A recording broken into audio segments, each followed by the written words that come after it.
Great. All right. So let's get started.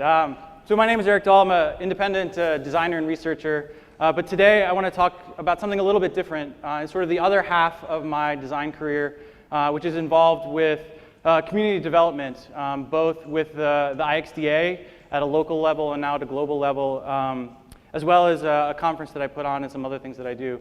And so I want us to sort of take a step back from our everyday lives. Let's put our computers aside, and I want to reflect on the other half of our lives that involve our design careers, right? And so I just want you to sort of entertain me for the next 45 minutes as we sort of explore this other half of our lives that is away from the computer. So I'm going to do a couple different activities as we go through this, and I want you just to take a moment and close your eyes and think back through your life and think about the time when you were maybe happiest. What was the happiest moment in your life? It might have been recently, it might have been in your childhood, and just try to come up with that time, and I'll give you a minute to do that. All right, does everyone have something in your mind? Now, open your eyes, maybe turn to your neighbor, turn to a group of people around you, and just sort of share that with each other. Share what that happiest moment in your life was. All right, so hopefully everyone had lots of things to talk about. I want to keep this moving, but how many people, just by a show of hands, how many people, the happiest moment of your life involved like a mobile device or a piece of software? Raise your hands. Anyone? All right. How many people, the happiest moment of your life involved like other people, friends, family, coworkers? Right, so that's what I expected. So most people, right, the things that make us happy in life aren't these devices that we make, aren't the software that we make, but it's the people around us. But we spend so much time and effort in our life devoted to making these things, making these products, but I don't think we spend enough time thinking about how do we build better relationships, how do we make our communities stronger. So that's where I want to spend the next several minutes talking about with you. I want to start by telling you a story of when this kind of was a realization for me. This was 2009. I was living in Pittsburgh, Pennsylvania. I was working at a design consultancy called Maya Design. And I had been there for about 5 years, and this was March of 2009. I'm not sure what the economy was like here, but in the States, the economy was in the toilet. It wasn't doing very well. I think we were at a consultancy. I think we hadn't signed a new contract in like 5 or 6 months. So if you've ever worked in a consultancy, typically you have 3 months out, and then you start losing money. So we started losing money. We had a big round of layoffs. So March of 2009, I was laid off. I was unemployed. And to make matters worse, my wife was 8 months pregnant with our second child. And so I was like, oh shit, what am I supposed to do, right? This has never happened to me before. I knew it happened to lots of people, but I realized at that moment that I didn't really have a community outside of my coworkers. Everyone I knew in Pittsburgh were people I worked with, and they couldn't really help me get a job because I just got laid off there. And no one in Pittsburgh was hiring, so I reached out to lots of different people and did what I could, and it was that moment that sort of triggered, like, I need a bigger network of friends and colleagues and coworkers than just the people I'm working with day to day. So I started engaging the larger community. I ended up moving to Columbus. I'd never been to this city before, but there was a job there, and I was looking for a little stability in my life, given that my daughter had just been born. And so we ended up in Pittsburgh, or in Columbus. And when we moved to Columbus, I vowed to make a change. And I said to myself, if we're going to live in this city, I'm going to make it the city that I want to live in. I'm going to make it the community that I want to live in. Even if it's not there, I'm going to help create that. And so that's what I did. I started working at a place. Kendra was actually there, who spoke yesterday. And we worked together for a little bit. And she was running the local IXDA chapter in Columbus. She ended up moving to San Francisco. I took on the local IXDA group and started to build that out. I also started a conference while I was there called the Midwest UX Conference, which is a regional IXDA conference.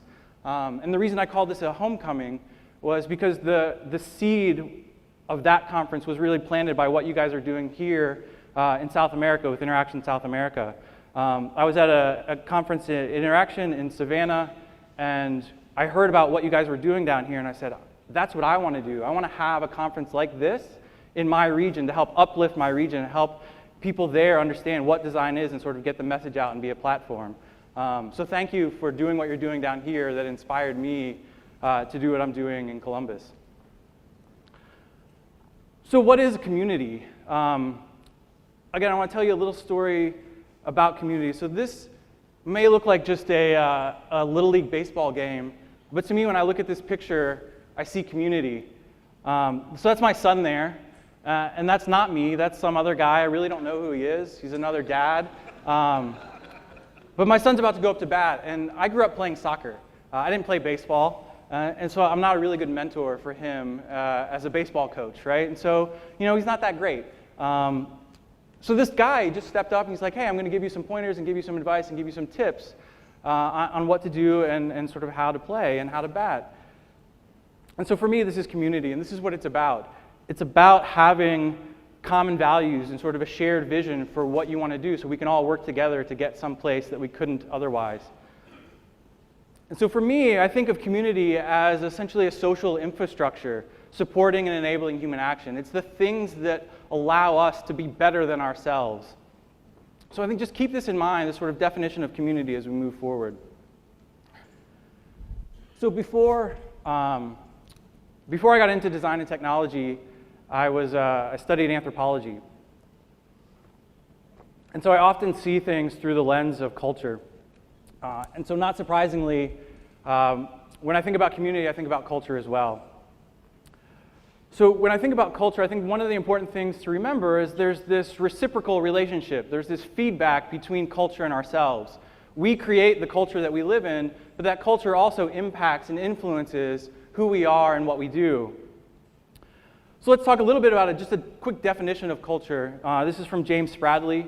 Breaks it down into simple building blocks: behavior, knowledge, and artifacts. It's what we do, what we know, and what we make and use. And I think if we get our heads around this, it's sort of a way to just understand what the building blocks of culture are. We can look at some more involved definitions of culture. I'm not going to go through and read all of these, but they talk about meaning making and how do we understand the world around us and how do we make meaning of things. Talking about culture as interpretive, right? It's not just black and white, it's how we interpret the world and how we make sense of the world. But it's also about this sort of shared interpretation and this shared meaning making and giving messages back and forth and being able to communicate with each other. And it's culture that allows us to do these things. So when I think about culture, I want you to remember this idea that culture is interpretive and generative. It's not taxonomic. It's not just a catalog of the things that we believe and the things that we do and make. But it's this sort of living thing that creates new things. And our communities are really sites or engines of cultural production. They're there and they make all this stuff for us, and they impact us and make us who we are. There's some recent studies done by Joe Henrik, who's a researcher out at the University of British Columbia, that's sort of changing the way a lot of social scientists are thinking about how culture influences us. And just like architecture and language, those things influence our cognition. I think they're relatively understood that they do that. But now we're starting to understand that culture has a strong impact on our cognition as well. And so he essentially did these ultimatum games cross-culturally. So what that means is he would go into a place and have two participants. He would essentially give them what's equivalent to whatever a day's wages were. And he'd give it to the first participant, and their job was to distribute the money evenly between the two participants, between themselves and the other person. And they could do it whatever they wanted. They could keep 100% for themselves, or they could give 100% to the second participant, or they could split it 50-50, or any other distribution. And then the second participant essentially had veto power. They could say, yes, I accept that distribution, and then the two people would get the money. Or they could say, nope, I don't like that distribution, and no one would get the money. And so what we see in America, what would typically happen is that people would do a 50-50 split, and then they would accept the money. And if the first person said, I'm going to take 60 or 70%, I'm only going to give you, 40 or 30%, they would refuse and veto the distribution and say, no, out of spite or out of malice, none of us are going to get money because I don't like that you did that. But that wasn't what happens everywhere, right? And so you have cultures that have a history of gift giving or reciprocity, and those people, those initial people would give 60, 70% to the second participant, but those second people would then refuse the gift, and they would say, no, I don't want to do this deal, because they knew that came with obligation. And so there's lots of other variations, but the idea here is that the culture that you live in, the communities that you keep, influences how you think and the behavior you take and the actions that you take. And so I think it's important that we understand and think and reflect on the communities that we're part of, because they're really shaping the decisions that we're making and the behaviors that we're taking.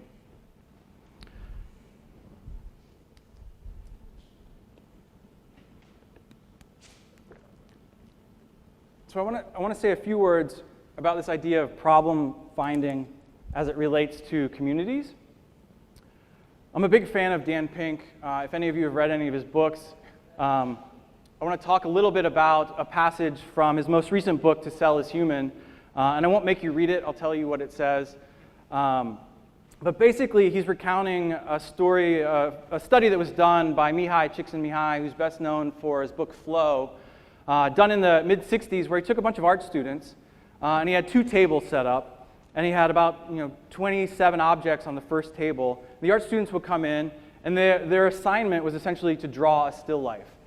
So what they found was that there were essentially two behavior groups that came out of this study. So some art students would come in, they would select an object from the first table, they would bring it over to the second table, and they would put it down, and then they would draw their still life, and they were done.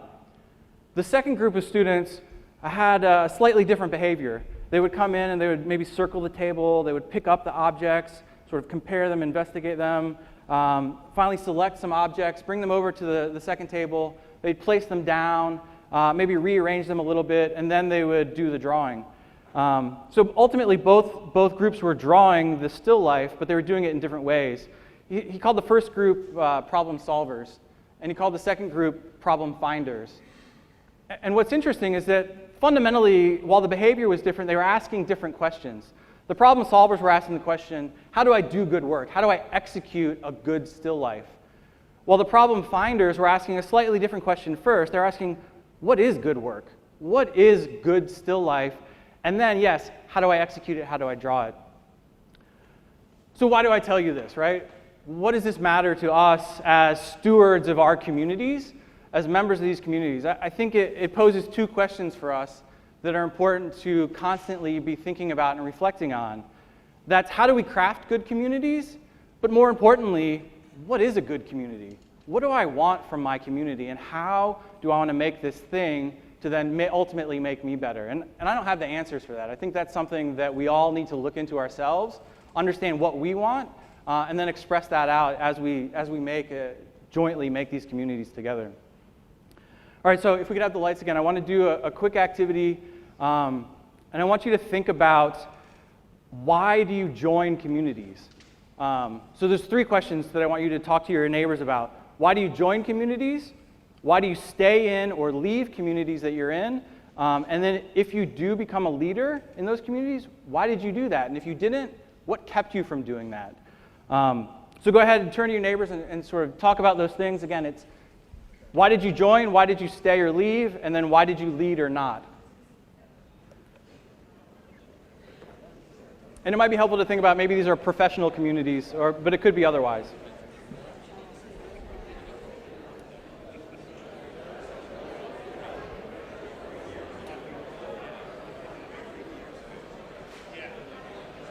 So did everyone have time to share? Does anyone need more time? Raise your hand if you need some more time. All right, I'll give you another 30 seconds or so to wrap up.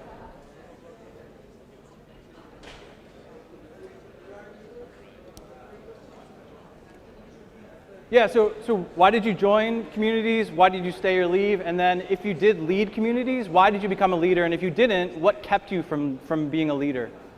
A lot of the things that we hear, right, are ultimately, how can I find value? I'm looking for value, whether it's I want to find partners or colleagues, I want to get information, but ultimately people, when I ask this question, people are looking for some sort of value. And then why do people stay or leave? It's typically because they're either not finding this value anymore, or it's still expressing value to them. I think the leadership question, I typically get different answers.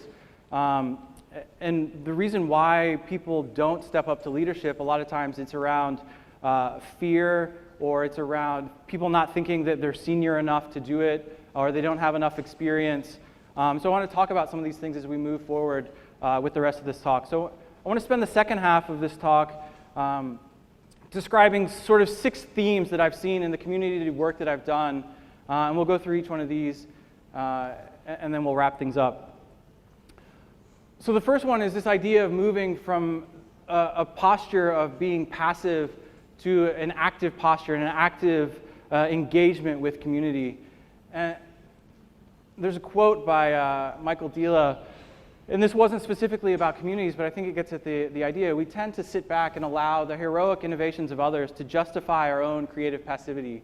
And I'm standing up here as a victim of this as well, right?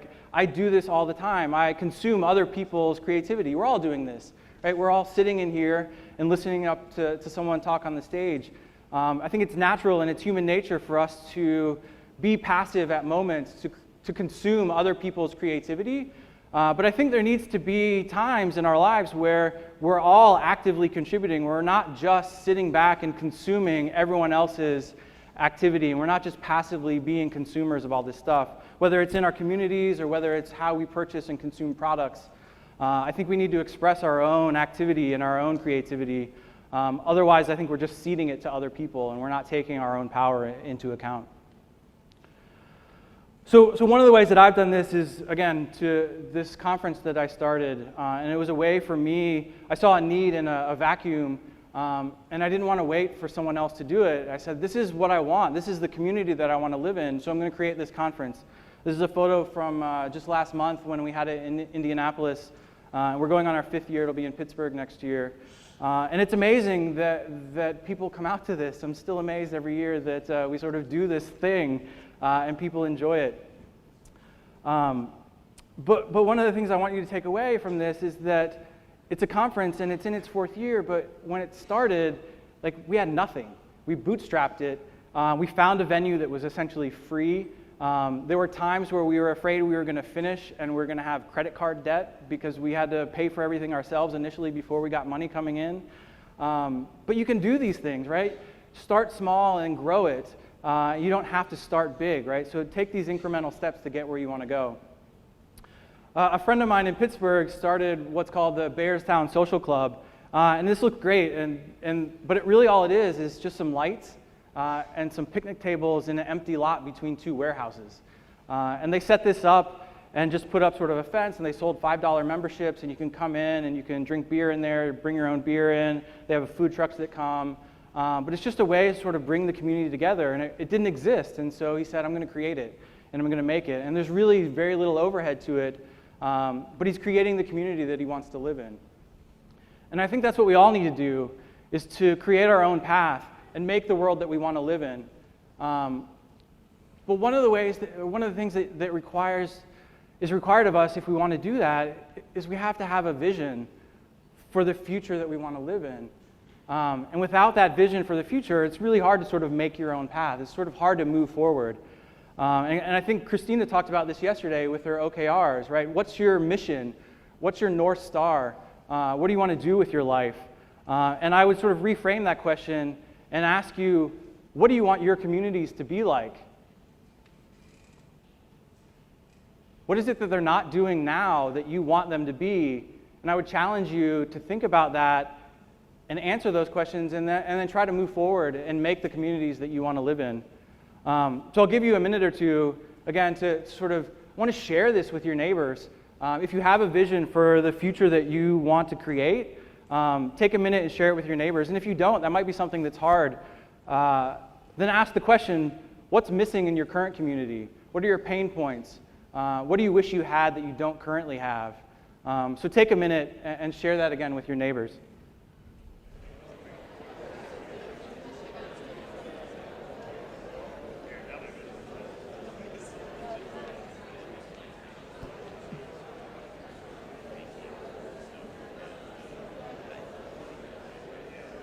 All right, so why don't we try to bring it back?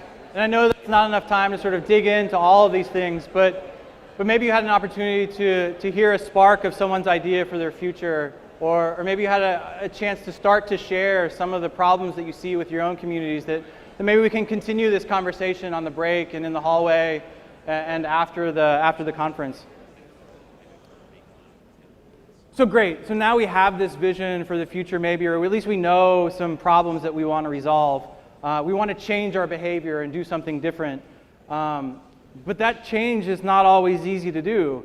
So I want to tell you just a quick story around something that happened to me recently. So about a month ago, I ran a half marathon for the first time. So that's 13 miles. Before, like 4 or 5 months ago, the farthest I had run was 3 miles, right? 5K, 5 kilometers. And I thought this was insurmountable. How can I run this half marathon? I'd never run that far in my life. But I read some interesting research around this sort of relationship between effort and identity. And I think we typically relate effort creates identity, right? You put in the effort, and after you put in enough effort, you have this new identity, for me, of a runner, someone that runs. But the research says if you can appropriate the identity first, then the effort, you don't have to put in all the effort, and it becomes easier to do, right? And so the effort, if you appropriate the identity first, the effort becomes a rewarding and sort of a feedback loop of the identity you already have as a runner, as opposed to being an effort to try to change something, and the effort that you're putting in is moving against your old identity of someone that sits on the couch. So one of the things you have to do is to visualize this and sort of tell your story. So what I did to sort of remind myself that, hey, I'm a runner now, and that's what I do. I get up and run in the morning, is I had my shoes right next to my bed, sort of on a little box, so almost like an altar, right, a little pedestal there. So every time I would get up out of bed, the first thing I would see, whether I was running that day or not, were my shoes, to remind myself, hey, this is what you do now. You get up and you go running. So that when it was cold outside or it was raining outside and I didn't want to go running, that's just what I do. I'm a runner now. I go running. So I had already appropriated that identity, and then the effort to actually make that happen was really easy. So I think you have to think about what's the identity that you want to have in the future, and visualize that for yourselves and pretend that you're already there. And then the effort that it's going to take to get there is just going to reinforce that. All right, so the next thing is communities need facilitators, not just leaders. I think a lot of people get hung up on leadership, but I like to think of it as being a facilitator. You can be a space maker, a path clearer, a friction reducer, just be an enabler of other people. You don't have to be a leader. You don't have to take on all of the responsibilities of leading a community or leading a group, but just do a little bit of effort to make space for other people to do something. Take the opportunity to make other people great. And when I think about this, I'm often reminded of the Richard Saul Wurman quote about Charles Eames, where he says, if you sell your expertise, you have a limited repertoire, but if you sell your ignorance, you have an unlimited repertoire. So very simply, there's a small set of things that I have gained expertise around, but there's a huge amount of things that I'm completely ignorant of, but I'm interested in, and I'm curious. And this is how I've approached my design work, is I try to find things I'm interested in and then get people to pay me to help them sort of figure it out and discover it, and I can learn on the way. But I don't come in and say, hey, I'm an expert, I know how to do this and I've done it before. I come in and say, hey, I've tackled problems before, and let's figure this out together. But we don't know, let's not kid ourselves, we're not experts in this. This is new territory. And I think we can apply this same sort of principle to leadership and community engagement. So when I think about this, I think of you don't have to be an expert, but you have to be willing to be an experimenter. And so when we think about this in communities, just get in, get involved, and get engaged, and be willing to make mistakes. As an IXDA local lead, I've had book clubs of one, where I was the only one that showed up. And I just didn't do that anymore, right? I've had happy hours of one, because I forgot to promote it. I got too busy and I forgot to tell other people, hey, we're doing this thing. Yeah, lesson learned, don't do that again. So be able to make mistakes and experiment with things and try new things, but be willing to learn from it. All right, so the next thing I see that's often a problem is this idea of having events. And events are great, I love them, but I want to see us all move from having events to actually creating community, and they're two very different things. And I think we get wrapped up in how do we create events a lot. I do it, right? I produce a conference. And I see things like this, right? So this is from the conference just last month. Someone tweeted that feeling that when you realize you found your tribe.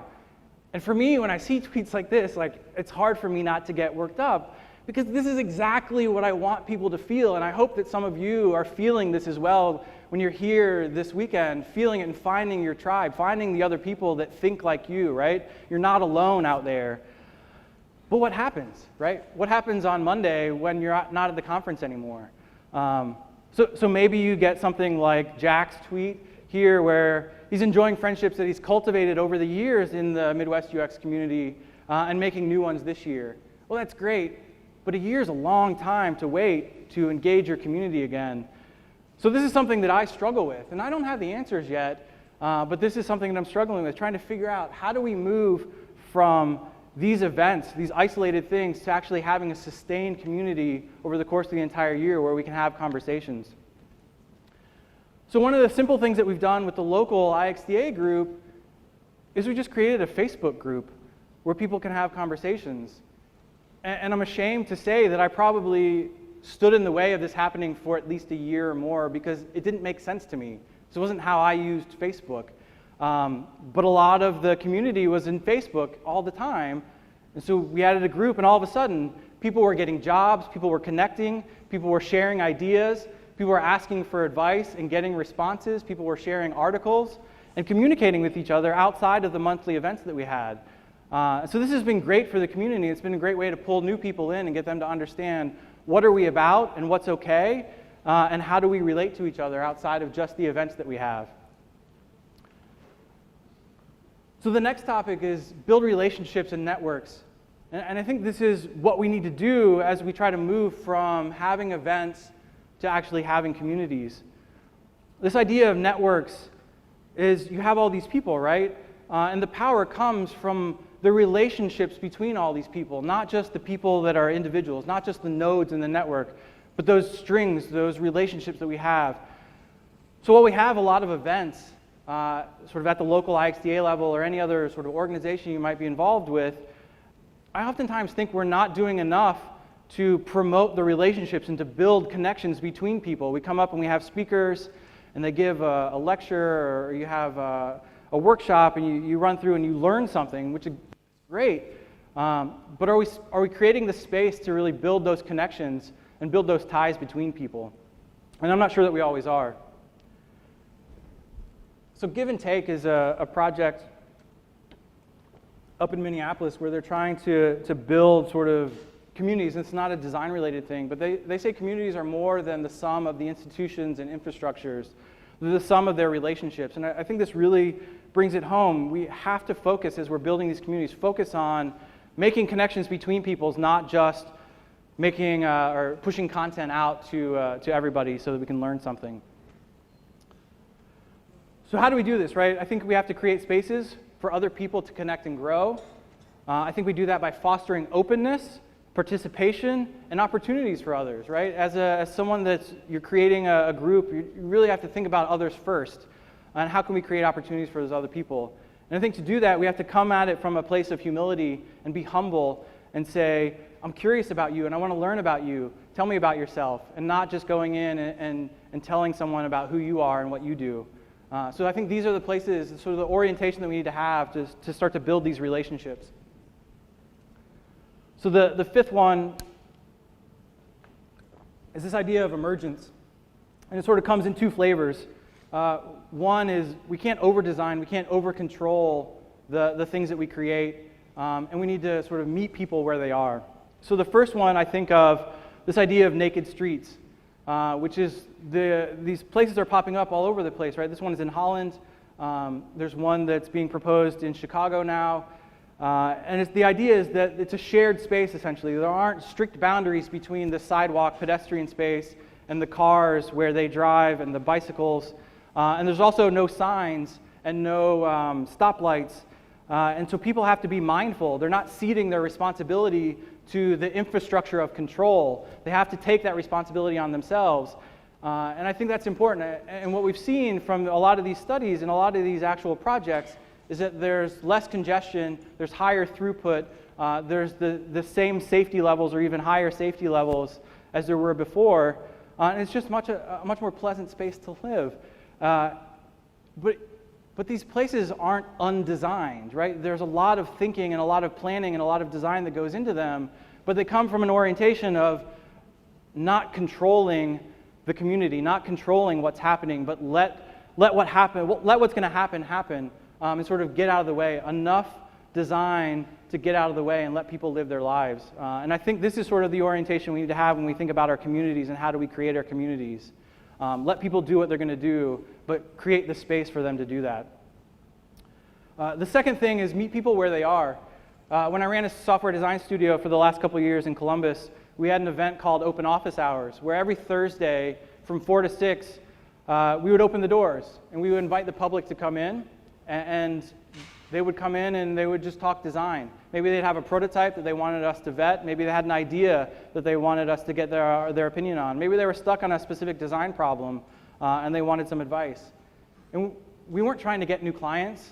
We were just trying to open our doors and sort of grow the community organically and say, hey, we have this knowledge and we want to share it with you because we want to up-level our community. And it was a really interesting thing that started to happen. We started to get a lot of young startups come in and just ask for advice and show us where they are, and we'd critique what they had, give them some direction, and then they'd go off and work for a week or two and come back and ask more things.